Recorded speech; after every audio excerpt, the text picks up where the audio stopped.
Okay, when the Gemara Kesubos, Pei Dalid Amid Beis, 84b3 second column. B4. No, we didn't do the last one. It said Pei Dalid Amid Beis. Pei Dalid, yeah, but in this is 84b3. Okay. And you don't have a shot in No, I got it. Okay. 84b3. Yemer Bachoshu, where is this? Bachoshu, 4 lines.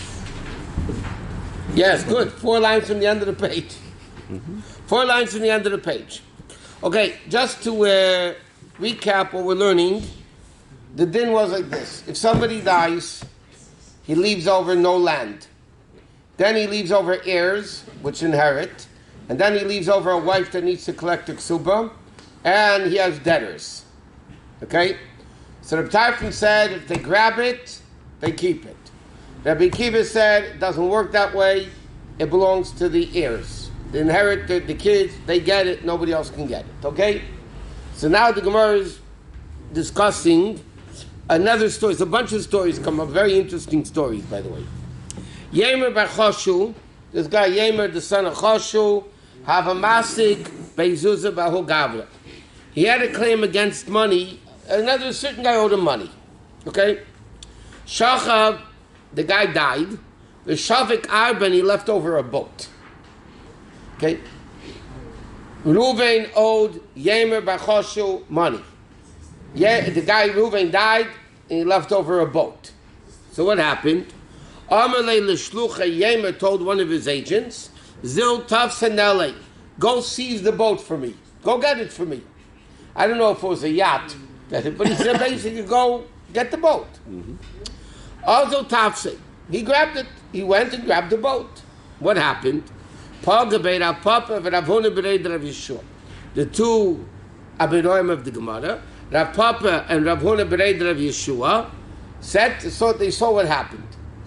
Amrullah said, he said to the agent, how did you grab this boat? There's a din, Teifis til Baal Chayv. If somebody grabs money for a debtor, b'makom shachav la'acheirim, where other people are going to lose out by this, like kana, and Rabbi Yechanan says, you're not kind. Meaning like this. If you owe him money, you owe him money. So if he grabs the money from you that you owe him, then you keep it. There's no question about it. What happens if you send me as an agent? Well, there's a whole thesis. Let's take the Gemara simply. I grab from you for him. Now you owe other people money too. Okay? So now you owe him money, and him money, and him money, and him money. I go and grab money from you for him. I'm grabbing money for a person who's owed money, but by me grabbing, other people are going to lose out because they're not going to be able to collect because I'm taking the money. So Rabbi Yechanan says you don't acquire it. It's no good. If he himself grabs it, he gets it. But if somebody else, an agent, grabs it for him, then you can't. So the Rishonim explain in the various different Gemaras that one of the Taisus explains, one of the reasons is because it's a shliach for an Aveda. Because other people are going to be losing out by it, so then I'm a shliach for basically a sin, so then it's considered a certain type of a sin, minimal, but it's still a sin, and therefore I can't grab for you. But what's interesting over here is like this. What if it's arranged? No, then it's fine. We're talking here, he grabs it without permission.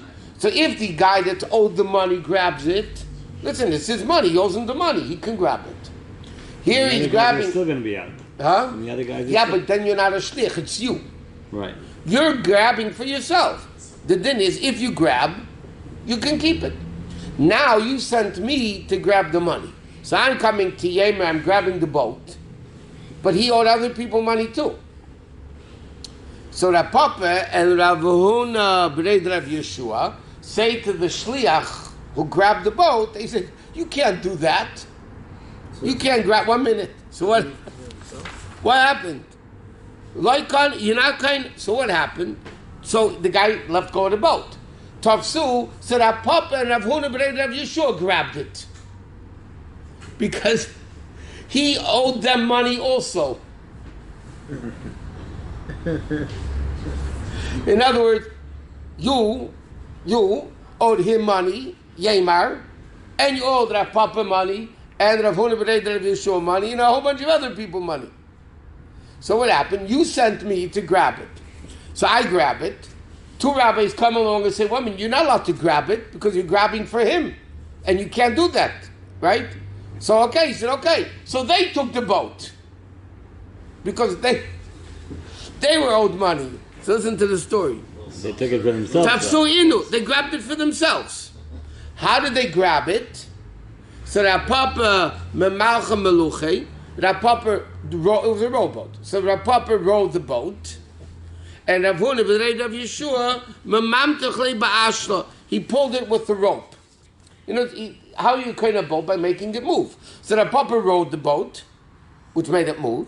And the other one, Rav Huna B'nei Rav Yeshua, grabbed the boat with a rope and pulled it. So they did, both of them legally did a kinyan. Okay? At the same time. At the same time. So what happened? Mar Amar, so now one of them said, Ani kanina lakula. I got the whole boat. So now Rav Papa and Rav Huna B'nei Rav Yeshua started arguing. They got rid of the first guy by telling him you weren't allowed to do what you did. So now they were arguing. This guy said, I rowed the boat, it's mine. The guy said, I pulled the boat, it's mine. Okay? So what happens? Pagabo Rav Pinchas Barami. Rav Pinchas Barami happened to walk by, another rabbi happened to walk by. And so what was going on? There's a whole fiasco here. 1 second. No. Amalahu. So he said to them, Rav Shmuel Dametavayu. He said, you can't be kind of this boat anyway. He said to Rav Papa and Rav Huna B'nei Rav Yeshua, you can't be kind of the boat. Why? Because Rav and Shmuel said, when can you grab the orphan's property? The whole Gemara is only when it's a public domain. But even if it's in, remember with him before, if it's in a simta, the side off the street, even Rab Tarfon says, who says normally you could grab it, Rab Tarfon says that's only in a Rosh Hashanah you could grab it. Because then the kids never acquired it. And I'll explain in a second. But if it's off the road, then the kids automatically acquired it. So you can't grab it anyway. What's the whole issue over here? The guy died, so the question is, do the kids right away inherit everything? So none of these debtors get anything. Right? Do we say the kids inherit, so then the debtors get nothing? Or do we say if they grab, it's good? So Rav Tarfon said they can grab, and they get it. Rabbi Kiva said, no, it goes to the kids. Remember Rabbi Kiva said, so, and the Gemara said before, even Rav Tarfon, who said they could grab, is only when it's in the public domain. Why? Because in the public domain, the kids never acquired it. The children never acquired it. How do you acquire something in the street? So what's a lake? The Carmelites? Well, one minute. The Gemara's going to get into that. But if it only in a simta, and he said, you guys took it in the ocean. Well, what? So 1 minute.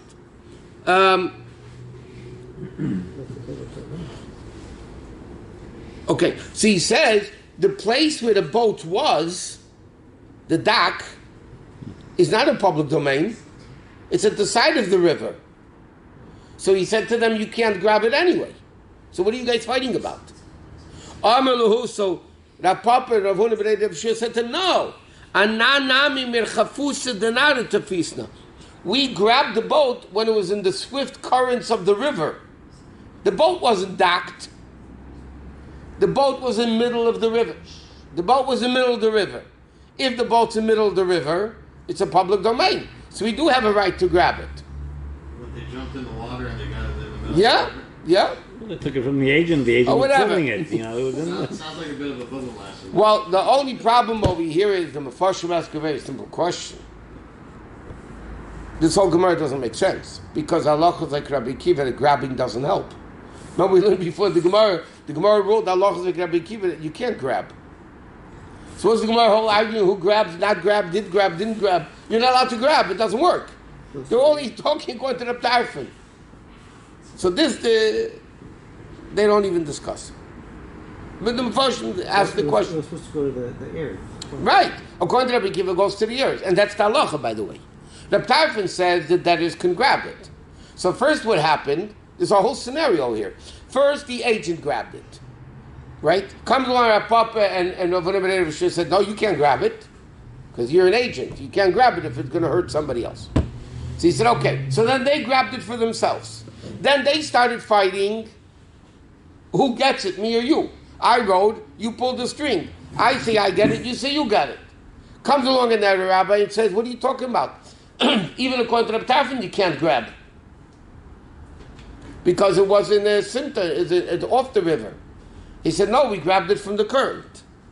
So maybe the two Amoraim... So we're not done yet. The two Amoraim didn't know that. They did. 1 second. Also, so now they finally came to Rava. So you got a big dintoid over here going on. The kids want it for themselves, the heirs, right? Now Papa wants the boat. Rav Huna B'nai Rav Yeshua wants the boat. Yema really wants the boat, who sent an agent. But that way the Gemara seems to imply, okay, the agent's out of the picture because he had no right to grab it because other people are going to lose. So they came to Rava. Okay? He says, listen to this. Amalos, Rava said to them, you are white geese who strip the clothes off people. Meaning, Rashi says, what do you mean he called them white? He says, you are Papa and Avuna, but they are two old people. And goose represents wisdom. And he says, because the Gemara says, if you see a goose. Geese is plural. Goose. Yeah, I know. If you see a goose in a dream, the Gemara says in Brachas it's a sign of wisdom. So he told him, you white geese. Basically he says, you old scholars, why are you grabbing clothes from people? Meaning, Rav Nachman said, the only time you're allowed to grab is when they grabbed it when the father was still alive.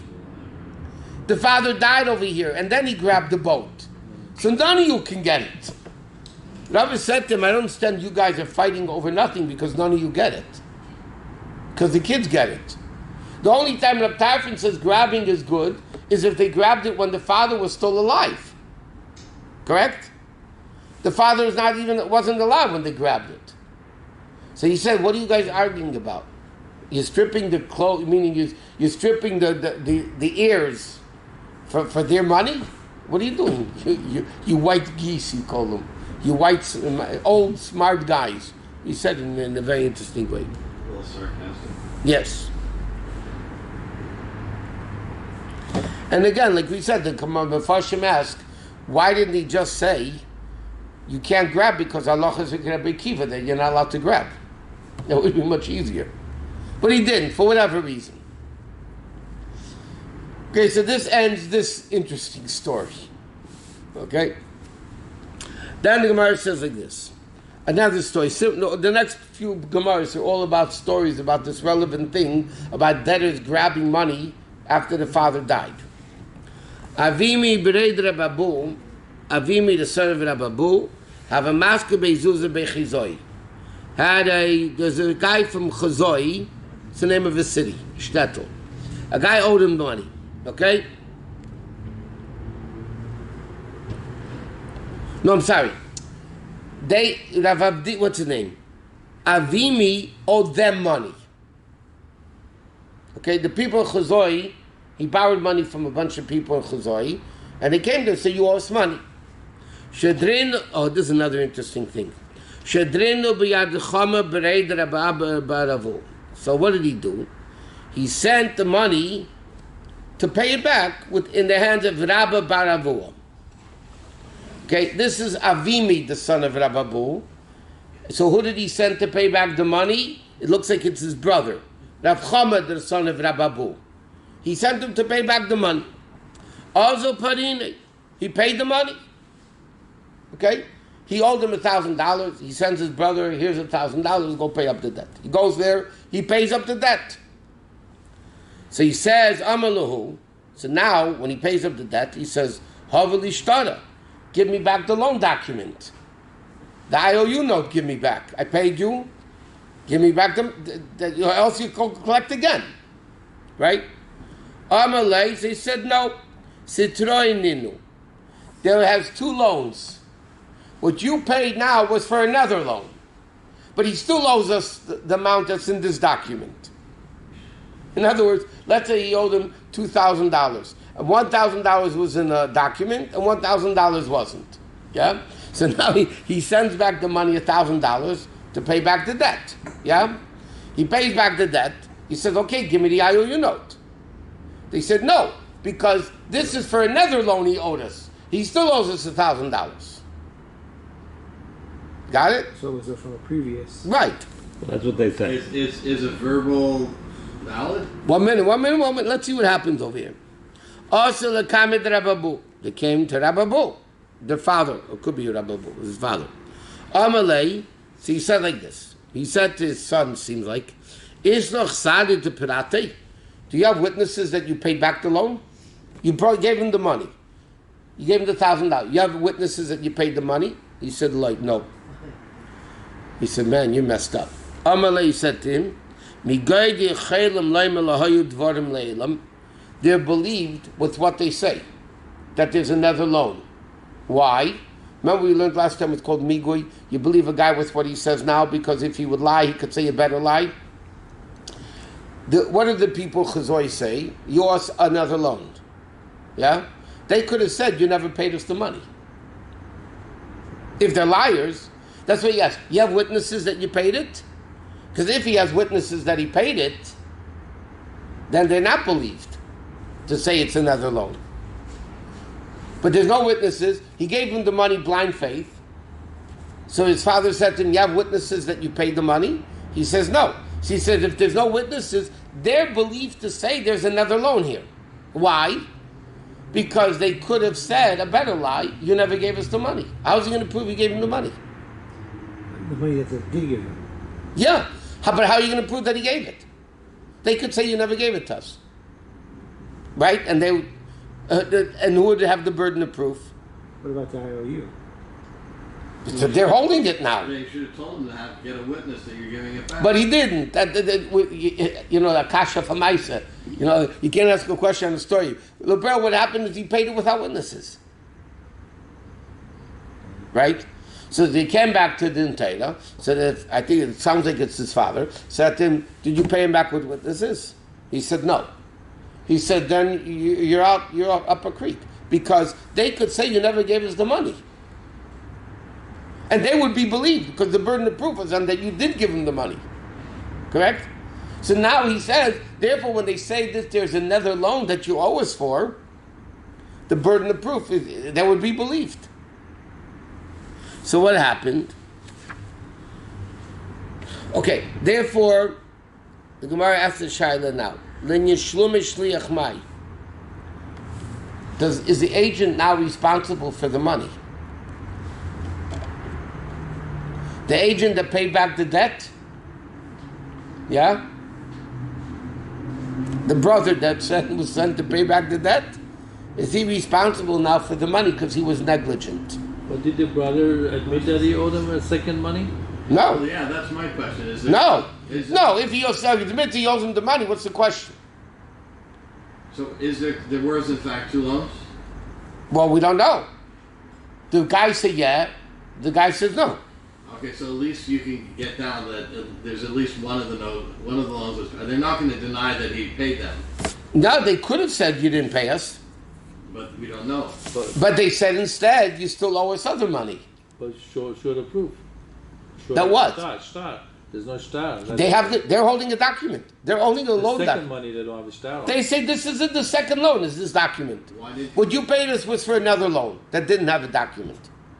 Why would he give the money without getting loan? Oh, that's the question. The Gemara is going to discuss, is he negligent for doing that? Yeah. 1 minute. So that's the Gemara's question now. The agent that was sent to pay back the money, okay, Leprel, what's his name? Avimi Breid Rababu, who sent the money, is out now $1,000. Right? Because the psak was, They're believed If to... there's one loan. Yeah, but Lepel, he's out now $1,000. Yes. Because he still has to pay them $1,000. Correct? So now the question, does the shliach have to pay? Interesting question. Does he have to pay or not? So the Gemara says, Ravashi says like this. Chazina we see. Look what Ravashi says. If the Rababu, the guy that sent him, right? The guy that sent him, Vima, whatever his name is. If he said like this, when you pay back the loan, take the document and then pay him the money. Then Mishalim he would have to pay. Why? Because he was negligent by not listening to orders. When the guy sent him with the money to pay it back, what did he say to him? If that's what he said to him. Take the document and give him the money. Yeah. So he told him clearly take the document. And he didn't. So he's liable. He's negligent. But if he said to him, have zuzeh ushkol shtora, give the money and then take the document, loy mishal, then he doesn't have to pay.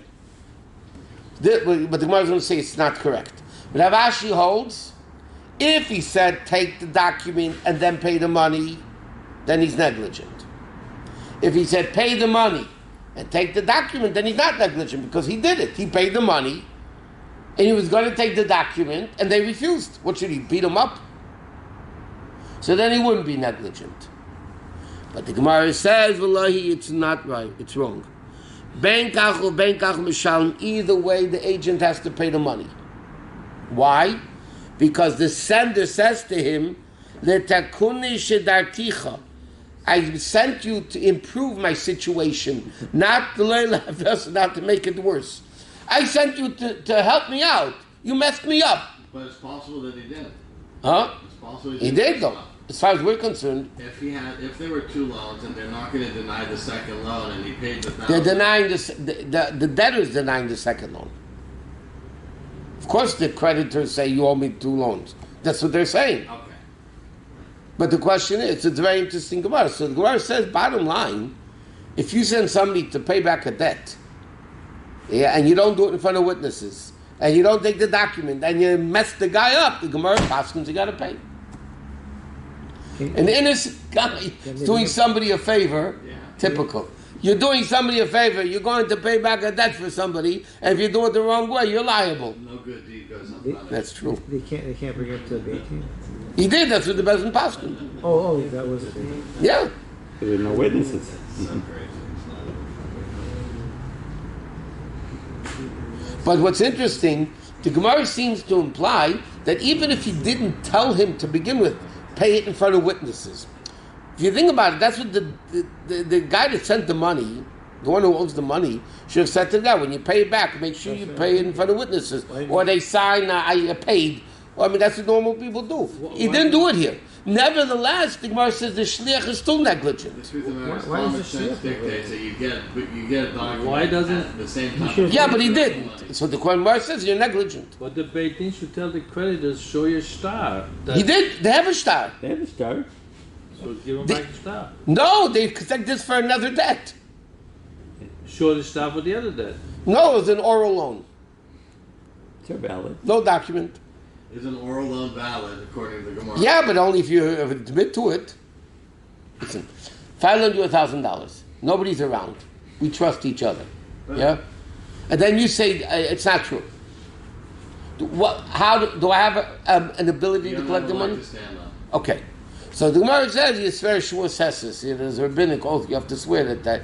But in biblical law, yeah? I lend you $1,000. I trust you. We're nice guys. We're friends. Never lend a friend money, by the way. We're friends. I lend you $1,000.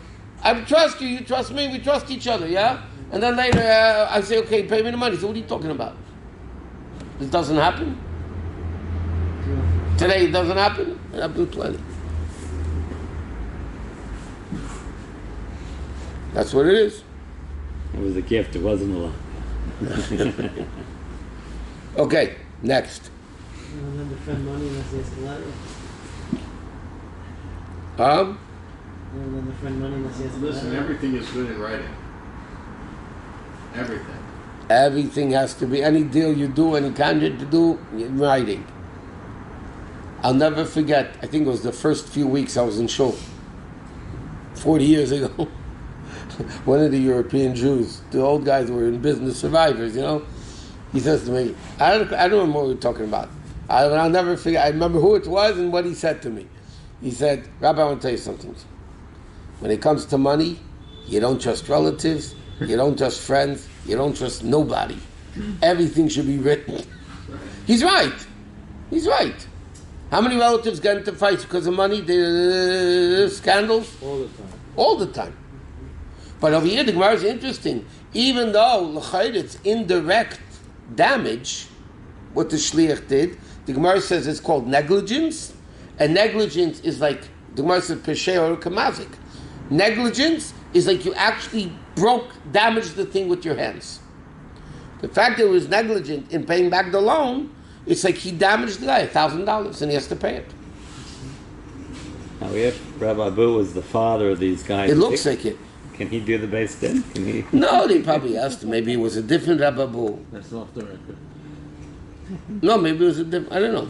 Was the shliach was his son or was it someone else? It looks, if you just take the Gemara literally, he sent his brother to pay back the debt.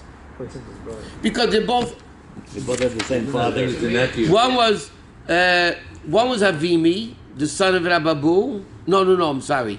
And the other one was Chomer Brei the Rabbi Bar Abu. No, it was a different guy, not a brother. The nephew, no? They would have called him Rabbi Abu, but they called him Abu. I don't know. It wasn't a brother. Sounds to me like the guys that were paid off saw that this guy didn't know what he was doing and made up the... Could be. Okay. And it worked. It's good It for worked very things, God's sketch. it's good for things to be in writing. Not only they might deny it, but they just might be forgetful.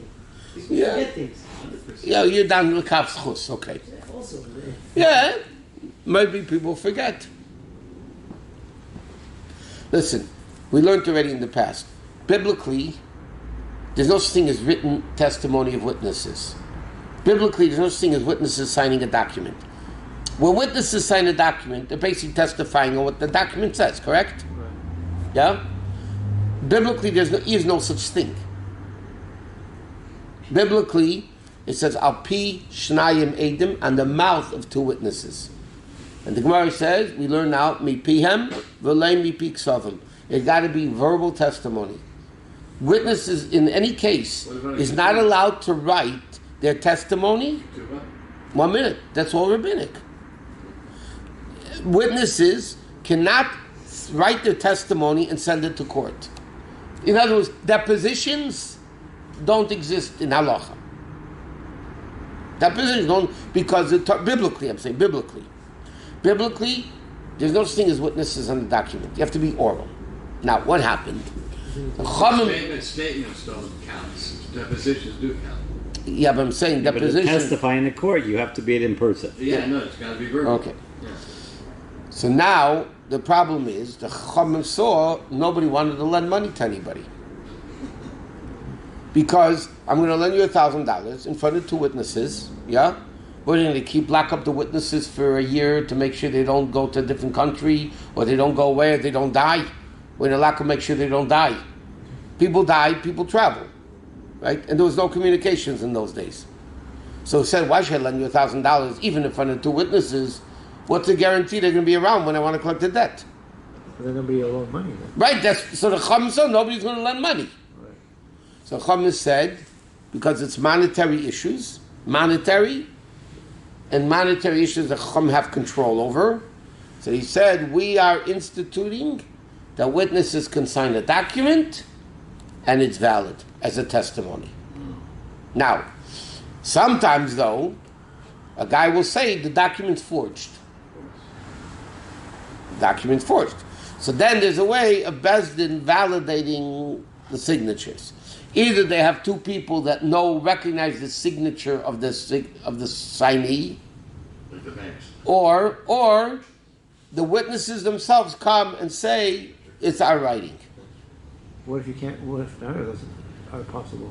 Then if a guy says the document's forged, you got a problem. It's very hard to get the same. I mean, you give those examples. They should have set up in every city that. Yeah, but people recognize writings, people recognize things. Or what a lot of times, if the Gemara says, if guys would be going out of town, they would come to Bezdin, two witnesses would come to Bezdin, and they would say, listen, this is our signature, we're validating this in the presence of Bezdin. And then Bezdin will examine the signatures, and they'll accept it. Or have the document signed at those and have standard witnesses. So, nobody's here. Okay, so let It sounds like somebody's there. Maybe Apple. Okay. Then it says like this. How each there was a woman. We must continue with these interesting stories. How each there was a woman. A guy had a pouch of documents. Okay. A guy gave a woman a bunch of documents that people owed him money. And then if people tell them not to park? Yeah, if they're not to park, Unless they're here for the class. they're not here for the class. Huh?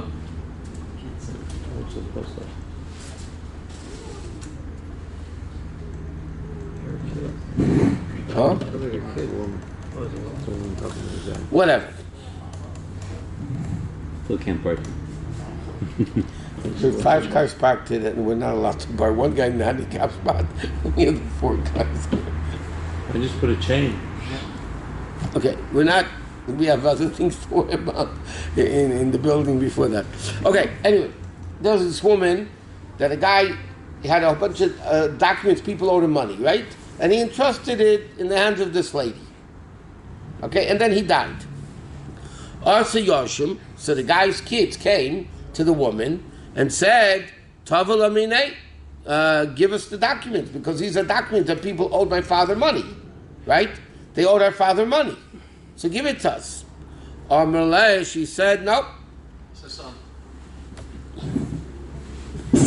Michayim Tofisin Lahu. She said that she knew how to learn. She said, I grabbed them for myself because your father owes me money too. So I grabbed these documents when your father was still alive. Therefore, they're mine. And therefore, I can go collect them because he owes me the money. She was a scholar. She knew that you do it when the guy's alive. So what happened? Let's just wait a minute until they come back.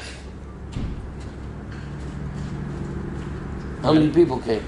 2 cars. They come once a month. I told them not to do it. Okay. Asayla Kamid Rav Nachman. Okay, so the story for the both of you. A guy had a lot of debts, the documents that people owed him money. He deposited it by a woman to guard. In a briefcase. In a briefcase, yeah? So he had a whole bunch of documents. The guy died. The kids came to the woman and said, give us the father's documents because we want to collect the money. The woman said, no, he owes me money too, and I grabbed these things when he was still alive, that I should be able to collect my debt by collecting those debts. Because now I have the documents. So, after the time of Rav Nachman, they came before Rav Nachman, Amalea, he said to her, Is doch sadi de tovim inoch mechayim v'leyavina nele? Do you have witnesses that the father asked you for the pouch when he was still alive, and you said no? But in other words, like this, he gave her the documents to watch, right? So how did she grab them? She said, I grabbed them when your father was alive. Yeah? Now what is that supposed to mean? Sounds like against his will. No, it sounds like it's against his will. But the bro, she has the document, what's she grabbing? She has them. So Rav Nachman said to her, do you have witnesses that the father said, give me back the documents, and you said no? Because then it's called grabbing. She said, no, I don't have witnesses. So Nachman said to her, tough luck. If that's the case, you have no proof that you grabbed it when the father was alive, and therefore the assumption is tfisa la'achar misa, it was grabbing after death. A tfisa and then grabbing after death is no good, because like we said before, Rab Tarfon says the grabbing is only good when you grabbed it when the father was alive. But here you don't have that. Wait, there were no witnesses that she grabbed it when he was alive? Well, the question is, she says I grabbed it when the father was alive. Right. So the Nachman said, what is that supposed to mean? Doesn't she have her own? The only way you could say I grabbed it, like you said, against the will, is if there's witnesses that the father said, give it to me, and she said no, then it's called grabbing. Right. But if she doesn't have witnesses like that, what? If, in a situation where this guy documents everything, isn't there a document between her and him? There isn't. That makes no sense. But there isn't. So, Like I said before, Akasha for Maisa. There wasn't. So the Nachman said, then you never grabbed it when he was alive. But You only grabbed it after he died. It, so She only grabbed it after he died when the kid said, give us the documents, and she said no. Because that's the definition of grabbing. That was after he died. That's what Rav Nachman told her. She said, I grabbed it when he was still alive, therefore I can keep it. Rav Nachman said, no, you didn't. Because you have no proof that you grabbed it when he was alive, because you never had witnesses that he asked for them. Yeah, but she has the documents now. She could have lied to say I did. Huh? She did lie to say she did. Well, nobody knows who's lying. She didn't have a witness. She doesn't have witnesses. But the story is that he gave it to her. Yeah, but that's not called grabbing. Right. So according to her, what did she mean she grabbed? There's only one way of explaining it. That she said to the kids, your father asked me for them, and I said no. So I grabbed it when I was alive. So Rav Nachman said to her, you have witnesses? She said no. So he said, then you have no proof that you grabbed it when alive. So therefore you grabbed it after he died, because when the kids came to you, after the father died, they said, give us the documents. You said no. So now you're grabbing it. But Rab Tarfon said before, grabbing only helps while the father's alive. So Rav Nachman basically said to her, tough luck. You don't get it. You have to give it back. She doesn't have amigo.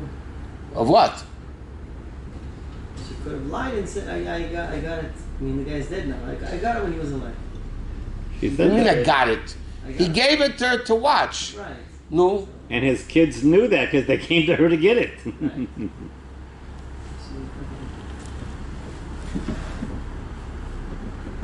Oh, now okay. The next is a story. Rava trusted his wife better than all the Amiroim of the Gemara. Interesting story.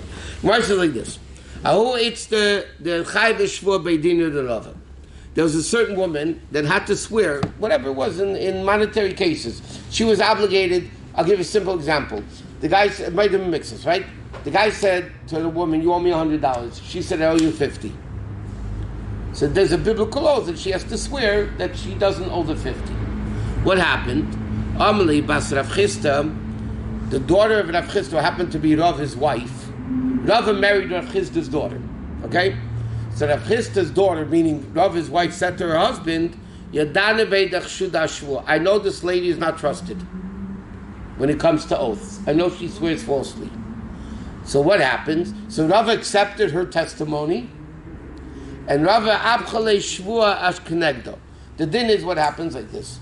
If I have to swear, halachically, I have to swear to get out of payment, and Bezdin doesn't trust me because I'm a known liar. So what do? So the din is the taker, the collector swears and takes. Normally, you don't swear in Bezdin and take money. You swear to get out of payment. Okay? So normally this woman had to swear that not to pay. But Rava's wife says to her husband, this lady's a liar. You can't trust her. So Rava trusted his wife, and he said, okay, you have to, the other guy's going to swear and take. Okay? Now, what happened? Another time, Rav Ada bar Rapapa, the famous Rapapa, and Rav Ada bar Masna was sitting in front of Rava. A document was brought before him for collection. Rapapa said to Rava, I know that this paid document was paid already. Okay? Somebody came to collect money. The papa went over to him and said, I know this document was paid already. How do you know? You know the facts, that it was paid. What happened? Amar Lei, so Rava said to that papa, do you have a second witness with you? You're only one witness that it was paid. Right? Do you have another witness with you that it was paid? Because you need two witnesses. Amar Lei, he said, no, I don't have another witness. Amar Lei, Rava said, even though you're testifying what you're testifying, one witness is worthless. So the document is not considered paid. Okay? So Ravada bar Masna. So Ravada bar Masna said to Rava, I don't understand. Your wife, as one witness, you trusted. What she said, right, that the lady's not believed. You trusted her. Yeah? Is Rav Papa less reliable than your wife? Yeah? Rav Papa says that testified that the document is paid. Okay, he's only one witness, but he's Rav Papa. Right? Just like you trusted your wife, one witness, to say the lady's not believed, why are you trusting Rav Papa any less? Amalei, listen to this. He says, by Rav Chisda Kim Lebegavei, Rav Chisda's daughter, meaning my wife, I trust. I know she doesn't lie, and you, I don't know if you lie or not. Malei Kim Lebegavei. Okay. Amalei Rav Papa. He said,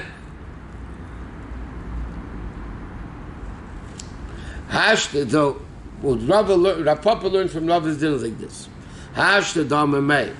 Now that Rava said, if I trust the person, it's valuable. Like, right? Rava trusted his wife. That means it's trustworthy. So he says, like this great person, Abba Bamori, that I believe him in his testimony that he's for sure honest.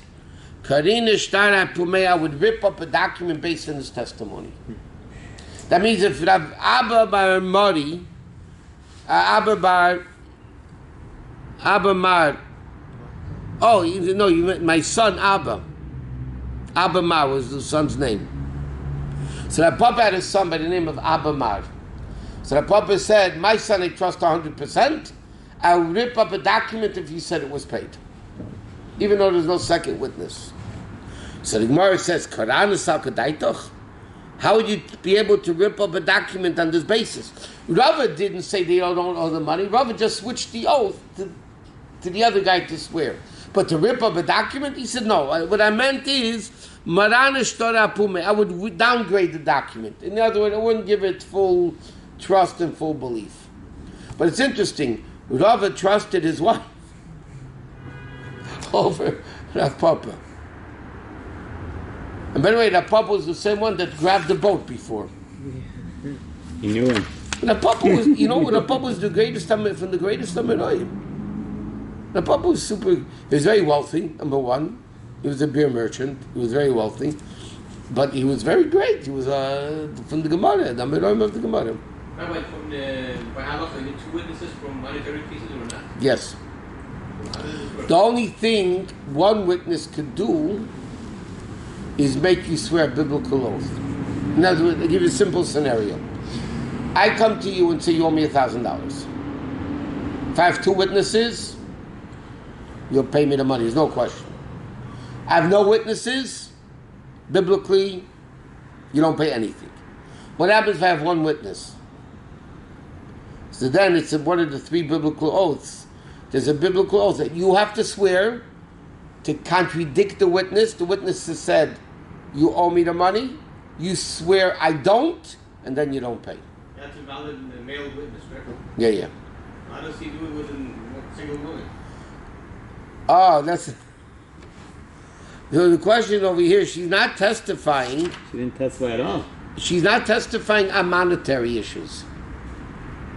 She's testifying on the trust of a person, and that's called bi'isurin. It's not monetary.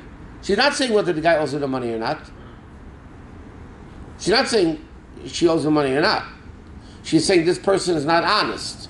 Just like one witness, a mashgiach in a store, is one witness says the food's kosher, right? Yes. Even though it's one witness, because it's not money, it's kosher treif. So the same thing, she was believed to say the guy's not kosher. Okay.